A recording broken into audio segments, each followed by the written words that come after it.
আজকে সেহরির জন্য ট্যাংরা মাছ দিয়ে লাল শাক দিয়ে রান্না করবো। আসসালামু আলাইকুম, চলে আসলাম আরেকটা খুব সুন্দর লং ভিডিও নিয়ে। সবাই কেমন আছেন? আলহামদুলিল্লাহ, আপনাদের দয়া ভালো আছি।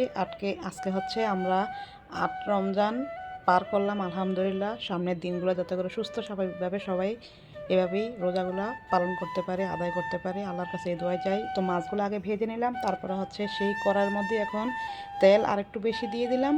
আরেকটু পরিমাণ তেল লাগবে, যার জন্য দিয়ে পেঁয়াজটাকে একটু নাড়াচাড়া দিয়ে নিচ্ছি। আমি তো সবসময় সিম্পল রান্না করি, সিম্পলভাবে আপনাদেরকে দেখানোর ট্রাই করি। আমার রান্না দেখে অনেকেই হয়তো রান্না শিখতে পারেন। যারা নতুন রাঁধুনি হচ্ছেন তারা আমার রান্না দেখে সিম্পলভাবে রান্নাগুলো শিখতে পারেন। তো এখানে হলুদের গুঁড়া, মরিচের গুঁড়া আর হচ্ছে স্বাদ মতো লবণ দিয়ে দিলাম। দিয়ে হচ্ছে আমি আমার ব্যালকনিতে যেই টমেটো গাছ লাগাইছি সেখান থেকে হচ্ছে 4টা টমেটো পাকছে, সেগুলো দিয়ে দিলাম। তারপরে হচ্ছে এখানে লাল শাক দিয়ে দিলাম।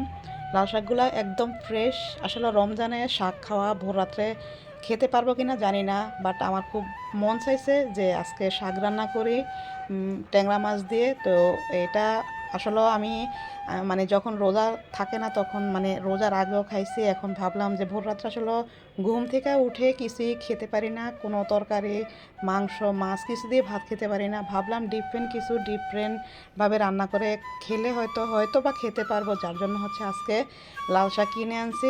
ওহির বাবা হচ্ছে লাল শাক কিনে আনছে। তারপরে আমি এখানে লাল শাকটা আজকে রান্না করতেছি। এখানে হচ্ছে ট্যাংরা মাছগুলো দিয়ে দিলাম। লাল শাক হতে বেশি সময় লাগে না, এক আঁটি লাল শাক মানে অল্প সময়ের মধ্যেই হয়ে যাচ্ছে। আর আমাদের গ্যাসের অনেক ক্রাইসিস, ইফতারির পরে গিয়ে হচ্ছে রান্না করতে হয়। ইফতারির পরে খুব সুন্দর ফুল গ্যাস চলে আসে, তখন হচ্ছে আমি সেহরির জন্য রান্নাটা করি। তো এখানে অল্প পরিমাণ মানে পানি অ্যাড করে দিলাম, যেহেতু শাকও অল্প, বেশি একটা ঝোল দিতে হবে না, অল্প ঝোল দিয়ে দিলাম। ঢাকনা তারপরে দিয়ে দিলাম। কিছুক্ষণ পরে আবার ঢাকনাটা উঠিয়ে একটু নাড়াচাড়া দিয়ে দিলাম।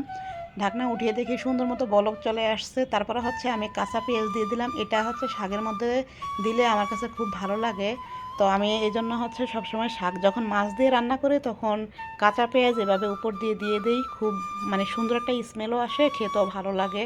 কাঁচা পেঁয়াজ শাকের সাথে খুব ভালো একটা কম্বিনেশন, এটা আমি দেখছি, যার জন্য হচ্ছে এটা আমি ট্রাই করি সবসময়। আপনারাও দিতে পারেন, এভাবে করে ট্রাই করে ডিপেন্ডভাবে সবসময় মানে খাওয়ার চেষ্টা করবেন। এক এক সময় এক এক রকমভাবে রান্না করবেন, দেখবেন খাওয়ার অন্যরকম একটা টেস্ট আসবে। তো এখানে আমার রান্না মোটামুটি হয়ে গেছে। এখন হচ্ছে আমি আরেক পাশে আরেকটা তরকারিও ভোর রাত্রের জন্য রান্না করব। ওহি তো হচ্ছে শাক দিয়ে খাবে না, তার জন্য হচ্ছে টমেটো দিয়ে একটু বোয়াল মাছ দিয়ে ঝোল ঝোল করে রান্না করলাম। তো এটাও স্পেশাল একটা রান্না, এটা হচ্ছে রেসিপি কখনো দিইনি, ইনশাল্লাহ দিব হয়তো। তারপরে হচ্ছে ওহির বাবার জন্য হচ্ছে আমি আরেকটা তরকারি রান্না করলাম। এটা তরকারি না, এটা হচ্ছে একটা সবজির মতো রান্না করছি, খুবই মজা, এটা ভোর রাত্রে খাবো। তারপরে একটু পাতলা ডালও রান্না করলাম। এগুলোর রেসিপি আর দেইনি, লাল শাকের রেসিপিটাই সুন্দর মতো আপনাদের সামনে সাজিয়ে তোলার চেষ্টা করেছি। কতটুকু হয়েছে, কীরকম হয়েছে জানি না, আপনারা কমেন্ট বক্সে জানাবেন রান্নাগুলো কীরকম হয়েছে। তো আজকের ভিডিও এই পর্যন্তই। সবাই ভালো থাকবেন আর আমাদের জন্য হচ্ছে দোয়া করবেন। ভোর রাত্রে উঠে সেহারিতে খাওয়ার ভিডিও করার মতো ওরকম সময় আসলে পাওয়া যায় না, যতটুকু পাইছি অতটুকুই আপনাদেরকে দেখানোর চেষ্টা করলাম।